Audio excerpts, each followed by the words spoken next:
Okay મિત્રો, આપણે હું વાળું પેસિવ જોઈ ગયા કે હું થી કેમ બને. હું વાળા વાક્યમાં શું ના હોય? કરતા ના હોય. હવે હું તમને એ પ્રશ્ન પૂછીશ કે વોટ વાળા વાક્યમાં શું ના હોય? ચલો મને બતાવો કે વોટ વડે પ્રશ્ન પૂછવાથી આપણને જવાબમાં શું જાણવા મળે, મને સમજાવો. તો તમે કહેશો કે સર, વોટ વડે પ્રશ્ન પૂછવાથી જવાબમાં આપણને કર્મ જાણવા મળે. તો વોટ વાળા વાક્યમાં કર્મ હોય નહીં. એ વાત થઈ ને. દાખલા તરીકે, what do you drink every morning, કે દરરોજ સવારે તમે શું પીવો છો? તો જવાબ મળ્યો તમને કે આઈ ડ્રિંક કોફી એવરી મોર્નિંગ. તો કોફી એ શું થયું? કર્મ થયું. એટલે વોટ વાળા વાક્યમાં શું નથી? જો કર્મ નથી. નોર્મલી એવું હોય છે કે જે વાક્યમાં કર્મ ન હોય એ વાક્યનું પેસિવ થતું નથી. પણ વોટ વાળા વાક્યમાં કર્મ શોધવા માટે વોટથી પ્રશ્ન પૂછવાનો છે. એટલે વોટ વડે પ્રશ્ન પૂછવાથી કર્મ આપણને જાણવા મળે. એટલે તમને મેં સાથે સાથે બીજું સેન્ટેન્સ આપ્યું કે જે આપણે હકાર વાક્ય છે એનું પણ પેસિવ કરશો, એટલે બંને તમને રિવિઝન થઈ જાય અને તમને ખબર પણ પડી જાય.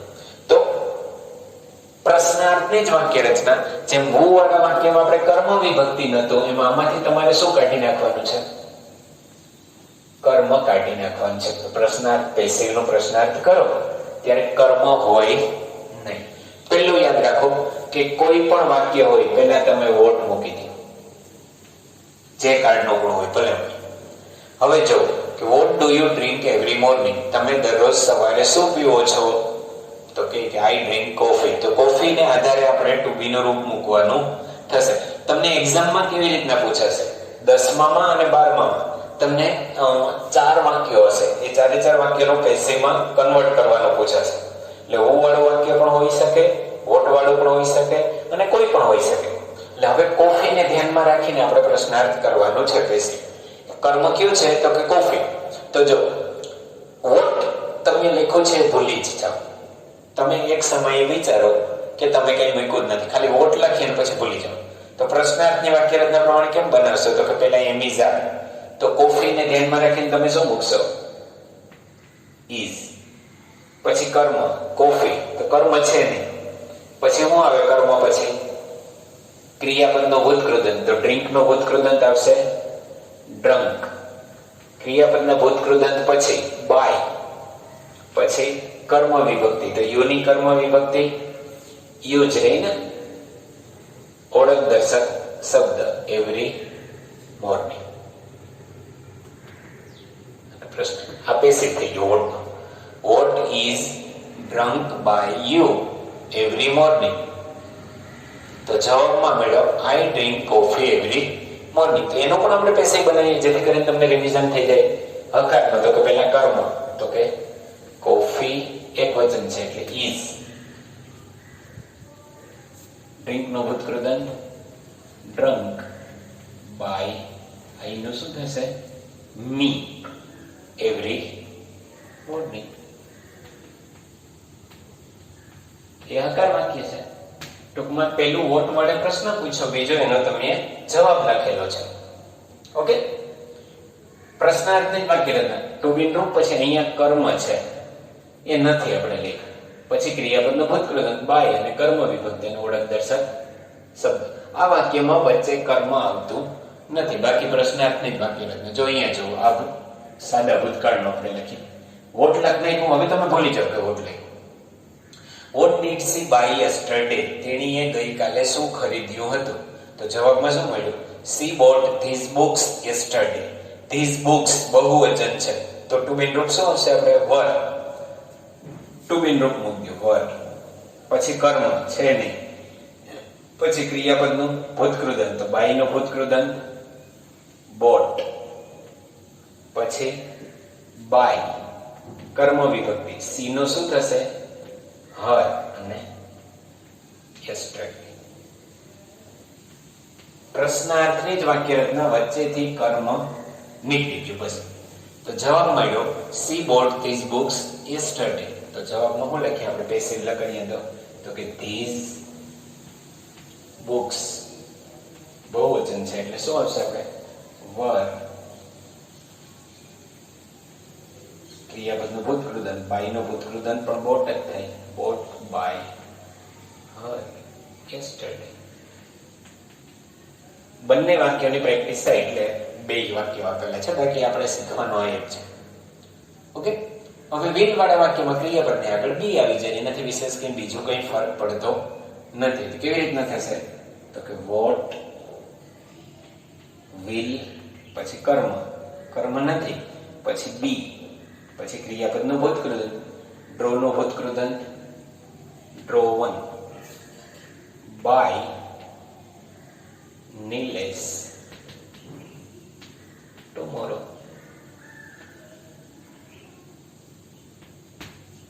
He will draw your picture tomorrow. તો એમાં કર્મ કયો છે? Your picture. તો કે your picture. જો તમને આવી રીતના ચાર વાક્ય બનાવવાનું થશે, આ તો મેં બે જ આપું છું. Your picture, will, પછી be, draw નું ભૂતકૃદન, drawn by, એનું શું થશે? him tomorrow. ઓકે, આ તો આવડે છે આકાર. આ પ્રશ્નાર્થમાં ફરીથી વારંવાર, જો પેલા હું વારંવાર એકને એક શબ્દ રિપીટ કરતો હતો કે બાય અને કર્મ વિભક્તિ નહીં મૂકવાનું, બાય અને કર્મ વિભક્તિ નહીં મૂકવાનું. વોટ વાળા વાક્યમાં પ્રશ્નાર્થની જ વાક્ય રચના, વચ્ચે શું નહીં મૂકવાનું? બોલો. હા, કર્મ નહીં મૂકવાનું. સરસ. વોટ આર ધે લર્નિંગ નાઉ? તેઓ અત્યારે શું શીખી રહ્યા છે? તો કે ધે આર લર્નિંગ ઇંગ્લિશ નાઉ. તેઓ અત્યારે અંગ્રેજી શીખી રહ્યા છે. તો જવાબ મળી ગયો આપણને અંગ્રેજી. પહેલા તો વોટ મૂકી દો, અંગ્રેજી છે એટલે હું મૂકશું? ઇઝ. પછી કર્મ છે નહીં, પછી ચાલુ કાળ હોય તો ક્રિયાપદની આગળ being. What is being learned by them now.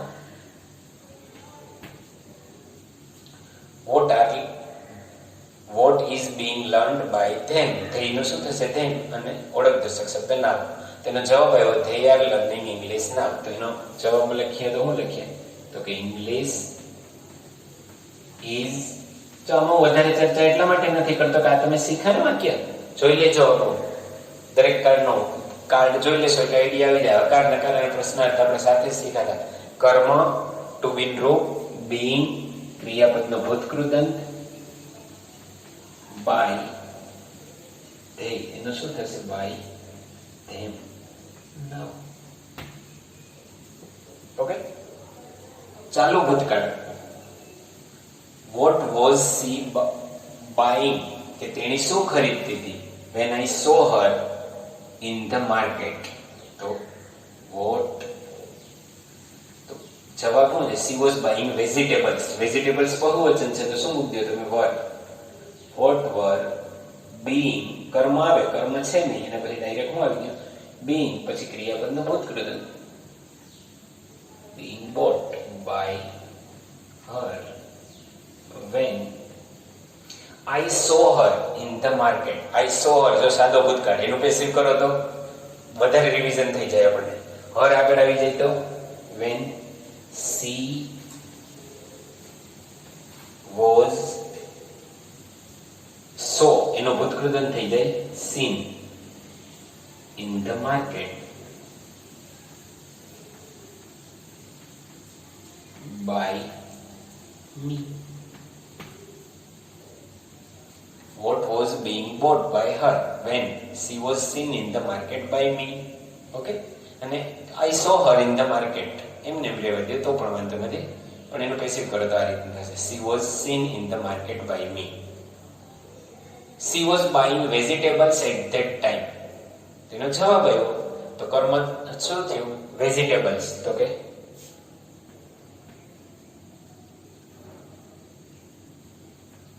vegetables બહુવચન છે એટલે were being, by નું શું થશે? vegetables were being bought at that time. એને પાછળ રાખો તો યાર, એને અંદર લઈ ગયો તો પણ વાંધો નથી. at that time by she એનું શું થશે? by her. ચાલુ ભૂતકાળ. પૂર્ણ વર્તમાન કાળ, આમાં જ્યાં તમે બી મૂકતા હતા, સાદા કાળમાં ભવિષ્યકાળમાં બી મૂકતા હતા, આમાં શું આવશે તમારે હવે?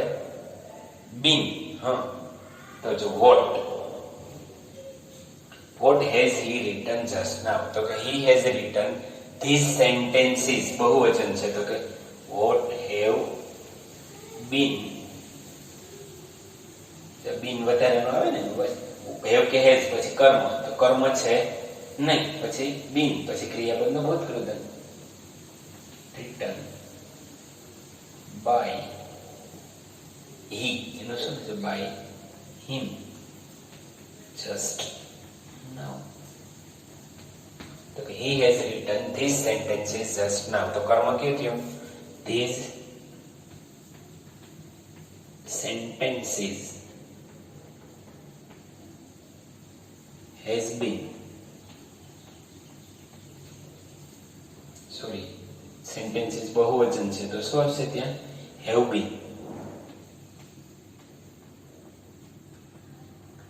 written by him just now.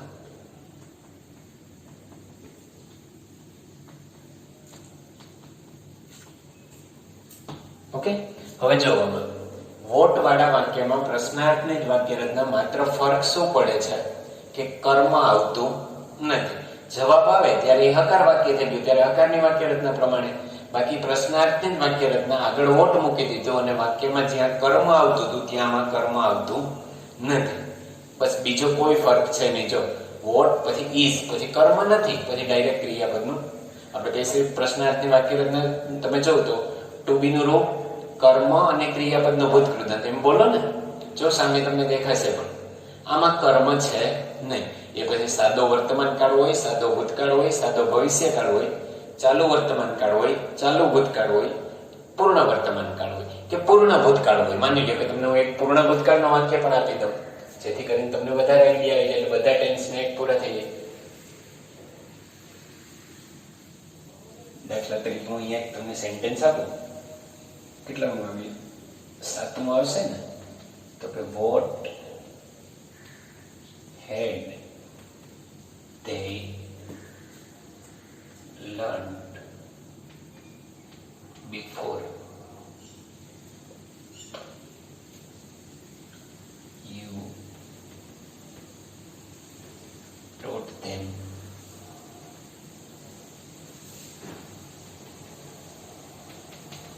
English? એનો તમે જવાબ લખો કે what had they learned, તેઓએ શું શીખ્યું હતું? Before you taught them English, તમે એને અંગ્રેજી શીખવાડ્યું એ પહેલા એને શું શીખ્યું હતું? તો જો પેલા વોટ છે તો વોટ નો વોટ મૂકી દો, પછી હેડ, પછી કર્મ, કર્મ છે ને, પછી બીન, પછી ક્રિયાપદનું ભૂતકૃદન, તો લર્ન્ડ બાય ધેમ. એક વાક્ય પૂરું થયું. બિફોર થી જોડાયેલું છે, before you taught them English. જો આ સાદા ભૂતકાળનો છે તો સાદા ભૂતકાળનો પેસિવ કરો. યુ ટોટ ધેમ, એમાં કર્મ કયું થયું? ધેમ છે અને ઇંગ્લિશ પણ છે, પણ આપણે ધેમને આગળ લઈએ તો કે ધેય બહુવચન એટલે ધેય વર, ટીચનો ભૂતકૃદન taught, they were taught English, જ્યાં છે ત્યાં જ રહેવા દો, ઇંગ્લિશ બાય યુ. અને પ્રશ્નાર્થ છે આ રીતે. ટૂંકમાં પ્રશ્નાર્થની વાક્ય રચનામાં કર્મ લખવાનું રહેતું નથી. વોટ વાળામાં, ઉ વાળામાં પાછળ બાય અને કર્મ વિભક્તિ નથી મૂકતા, જ્યારે આમાં વોટ વાળા વાક્યમાં કર્મ નહીં, ઓલામાં કર્મ વિભક્તિ નહીં, કર્તાની કર્મ વિભક્તિ નહીં ઉમાં, અને વોટ વાળામાં કર્મ ન હોય. એટલે બાકી સેમ પ્રશ્નાર્થની વાક્ય રચના પ્રમાણે તમારે આગળ ચાલતું જવાનું. જો ગ્રામરમાં પણ બીજી કોઈ તમારી પાસે ગ્રામર હોય તો એમાં પણ સેન્ટેન્સ જોજો, તમને આઈડિયા આવશે. આ રીતના અહીંયા તમને 2-3 સેન્ટેન્સ સાથે આપવાનો હેતુ એ જ છે કે તમને પેરેગ્રાફ પૂછે ત્યારે તમે વ્યવસ્થિત લખી શકો. એટલે કે અહીં પૂર્ણ ભૂતકાળના વાક્યની પણ પ્રેક્ટિસ થઈ અને સાદા ભૂતકાળની પણ થઈ. ચાલુ ભૂતકાળનું વાક્ય છે તેમાં ચાલુ ભૂતકાળના વાક્યની પણ પ્રેક્ટિસ થઈ, સાદા ભૂતકાળના વાક્યની પણ પ્રેક્ટિસ થઈ, જેથી કરીને તમને બધું જ સાથે થઈ શકે. ગંભીરતાથી ભણજો અને હોશિયાર બનજો.